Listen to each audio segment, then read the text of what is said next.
hiện nay rồi lâu bột sặc thìn tí nó nghe nia hiện tí nghe già nó tê im riêng về em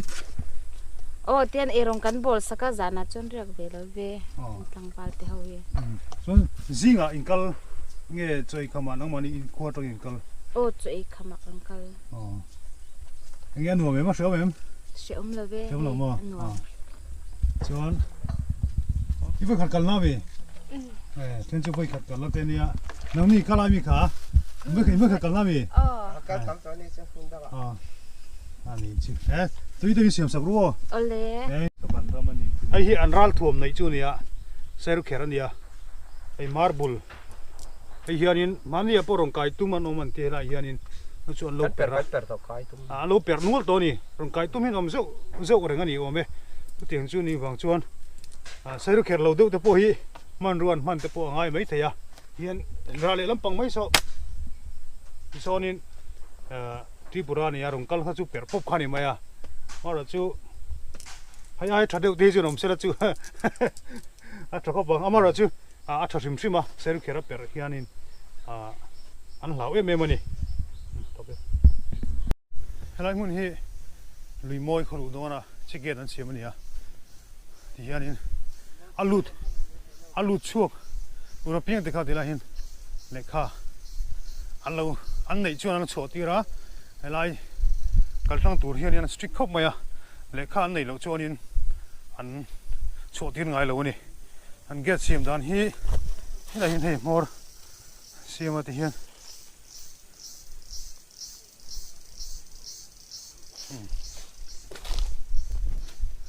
rang hin solai te mai so helai kan pialok mai so luimoi kho chu ni to ni chu tian an kho che vel helai thanglam zong hi lam zong hi tlak lampang zong hi langkai vek ania chu a khan zong hi ti hianin darkar somni pali hian duty top mai ni tuma ain thak lo ti hianin riak ngat mai ni china kan task force vice chairman sayang khan tiang chu kan din mun ani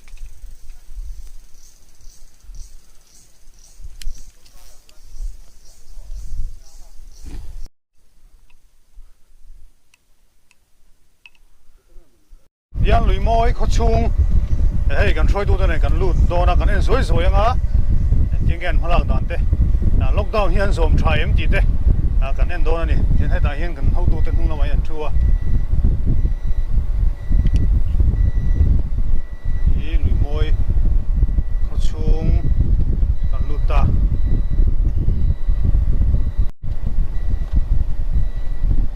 ro sur dona ne hei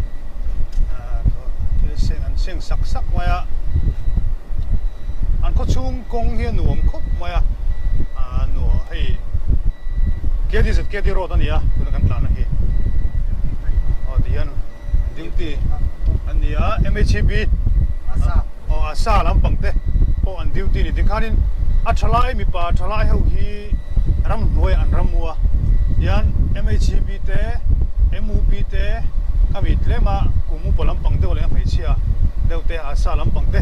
o de chuan ko chunga hian an duty an round rang ni dian a chuna zanin o de khop chuanin an strict ani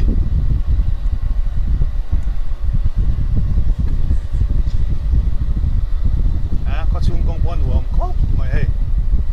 fai box ya ko nuam takani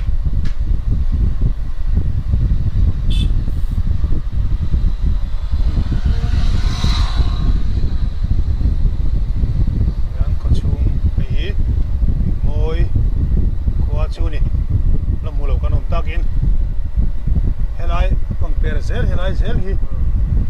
helam pang tla lam pang zel hi langkai lui kha tian khwa hi tian ko si rai luang tha zel ku ta kan mun luang thla ku ta medili thleng na luang thla ni hey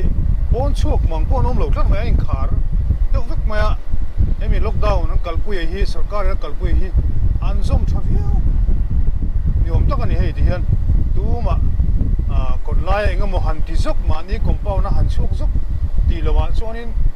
kan hu china po hian pon chuak le kha tiang kha an om lo khop maya ko en ton tlak da ning ka ria lockdown kal pui chung cha poi nan zom tha view ani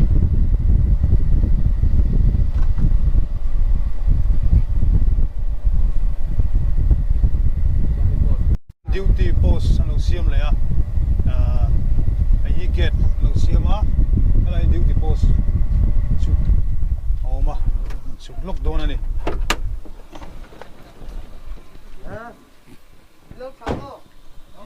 hey thì hiện in duty post anh xem mà thủy anh lâu không anh anh hi anh VCP Luimawi VCP nè em hào tụi em là về hello mo duty đó là Luimawi to Luimawi to cái này máy ô anh nghe mình lockdown chúng ta à yên không bị bụi thì hiện zoom ta in chuyện cái nó chỉ là in cho nên zoom chắc khó ôm lồng cần zoom chắc khó mấy cái thứ po cần ôi ta nghe hello mẹ hết rồi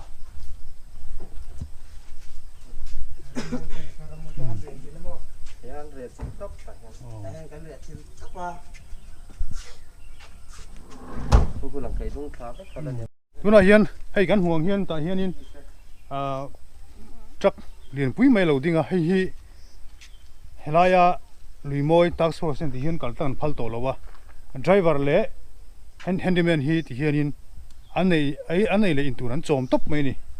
hiền anh mà ni point duty về hà lan tia anh trang cái phiền thấu mấy có tiền không cho anh khoa lại Luimawi khoa hiền strict anh nè số lại số anh bạc hạt lại hiền in duty post bạc hạt om lệ à chung cần lệ đó nè cô thì khoan in anh chuyện rộng nan cô lại mấy khu thì khoan lăng cây lũy khá là luang thật dễ ta này thì hiền cái này sấy non dẻo bốc à in hula ông thì khá cần lão được lắm cái thì khoan cô lại khu khoan in lăng cây lũy khá thế tiền ông phải xem làm bằng số Tripura ramani vek đó này thì khoan hay hi Luimawi village task force an RV ai muốn không làm muốn này thì hiện lại muốn này hiện kiếm mấy khăn lâu đi cô ta hay khăn mấy chia tới bọn duty em chào tụi em hello hiện in lại hiện in ăn lâu duty về reng anh em muốn information pack chuông ai yang chi thế để cái tiền khác ông về reng trên nó vàng in hiện in lại muốn hiện in duty anh chị nói anh mà đi hay local task force and chairman te le apoi mo chin ho khati la hianin an lo duty thina ni